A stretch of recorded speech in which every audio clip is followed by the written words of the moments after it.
Hello, welcome once again to Stuff and Things, where I like to talk about stuff and occasionally even things.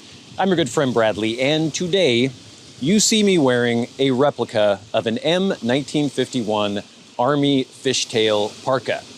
The fishtail coming from this split hem that is at the bottom of the coat looks kind of like a fish's tail.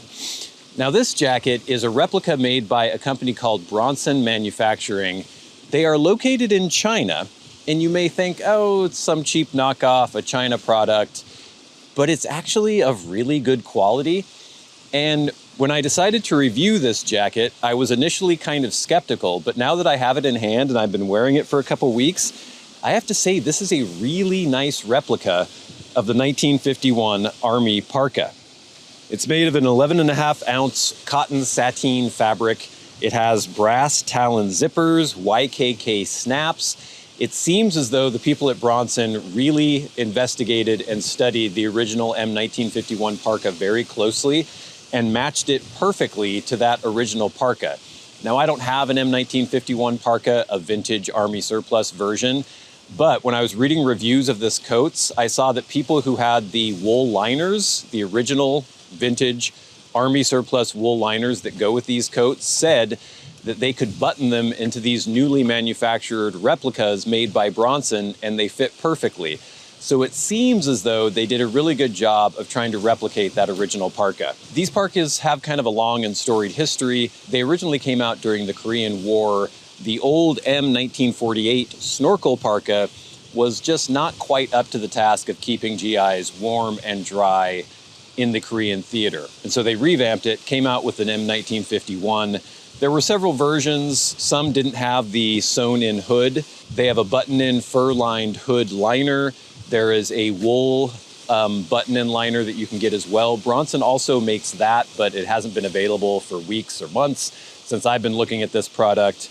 But we'll get into some of the history of this. Since it came out in 1951, it didn't really make much of a splash other than in military circles, but then the mod subculture in the UK really grabbed onto it. They were available cheap, surplus, and they started using them to cover their fancy suits when they were riding around on their scooters to keep dust and oil and rain off of them so they could go to their clubs and dance to Northern Soul and such. I was kind of involved in the weird blip of the late 90s mod revival in LA. And so I had an M1965 Parka. The 51s weren't really available anymore in surplus, but the 65s that were very common in the Vietnam War were available. So I had a Fishtail Parka that was the M1965.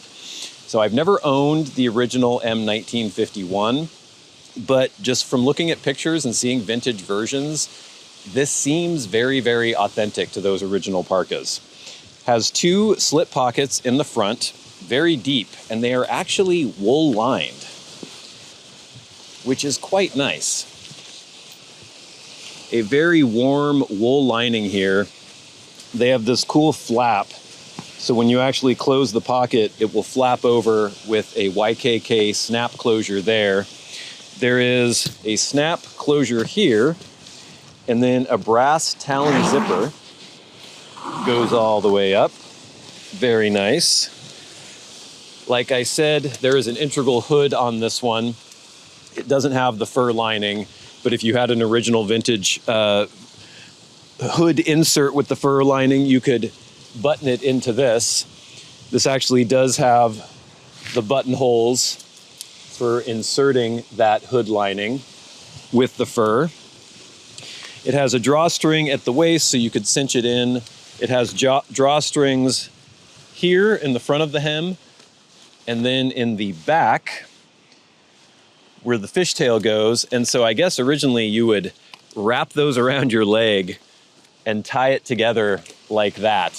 So you would sort of, I don't know, you'd tie yourself into the Parka to keep the wind and the rain and the snow out.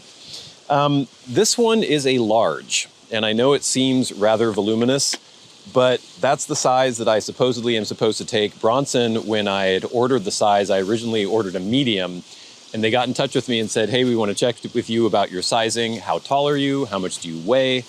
And I gave them all those stats. They asked you, chest measurements and everything. I'm 6'2", I have a 40-inch chest, and I weigh about 175 pounds, and they said you should get the large.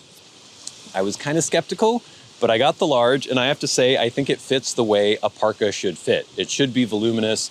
It was made to go over an entire uniform kit that a GI would be wearing back then. The sleeves are the right length on me, and I think the medium might have been a little bit too short. And so this fits the way I think a parka should fit.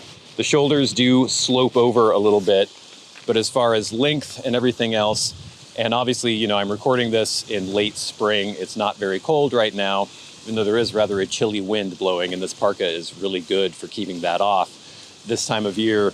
But if I were wearing a big sweater under this, I think this would fit really well. It drapes nicely. It's machine washable. I washed it twice when I first got it in hot water and dried it, tumble dried it in a machine. Held up perfectly fine. I did that just to kind of soften it up a little bit because it was a little stiff when I first got it. But I just think this is a beautifully made, really nice representation, a nice replica of that M-1951 parka. So if we take a closer look at some of the details here, like I said, it is supposedly very authentic to the original. I can't really determine that because I don't have an original, but you'll have these epaulets on the shoulders, buttons at the cuffs. You have this zipper that is branded a Talon zipper, supposedly brass, with kind of a tinned surface put on it there. Drawstrings at the waist, YKK snaps. They even go so far as to put all the original military nomenclature and stuff inside. So Parka shell, M-1951, rugged Bronson manufacturing. You know, obviously that's not original, but it has large chest 40-inch up to 43.9 inches, stock number. You can see the buttonholes they have to button in the fur liner for the hood. And then there are all the button connections on the inside for the actual wool liner. You could get an original and fit it in here. It would fit just fine, apparently. But then Bronson also makes one that has not been in stock, as far as I've been able to tell. This material is really nice and rugged, and it seems very close to the original. It is a cotton sateen, pretty heavy. It was an 11.5 ounce weight. Big old pockets with this really nice wool lining. Very warm and comfortable for the hands. And then if we turn it around, we do have the drawstrings at the hood as well with these leather stoppers. And then here is the actual fishtail part of the parka. These have snaps as well and drawstrings. Just really well made, really nicely done. So there you have it. The replica M-1951 parka by Bronson Manufacturing.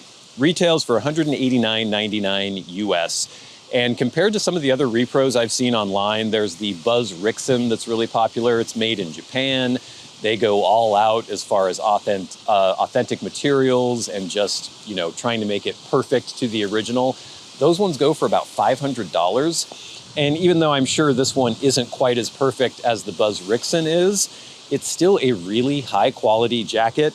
And again, I can't vouch completely for the authenticity because I don't have an original to compare it to. But I love it. I think it looks great. It really hits that little nostalgic bone for me because I was involved in that mod revival scene in LA in the late 90s. And, you know, I'm not going to sew a bunch of patches and spray paint and do things like that to it, put badges on it because I'm in my late 40s. But it's still cool to have a little blast from the past and something that is really functional and works really well. They also have all sorts of other kind of Army surplus style clothing on their website. The M1965 field jacket, the M51 field jacket, various bomber jackets, all sorts of cool reproductions of military wear. So I'll have a link in the description box below to their website. Be sure to check it out. But until next time, until we meet again, I've been your good friend Bradley. You've been the audience. This has been Stuff and Things. I'll see you later. Pretty nice.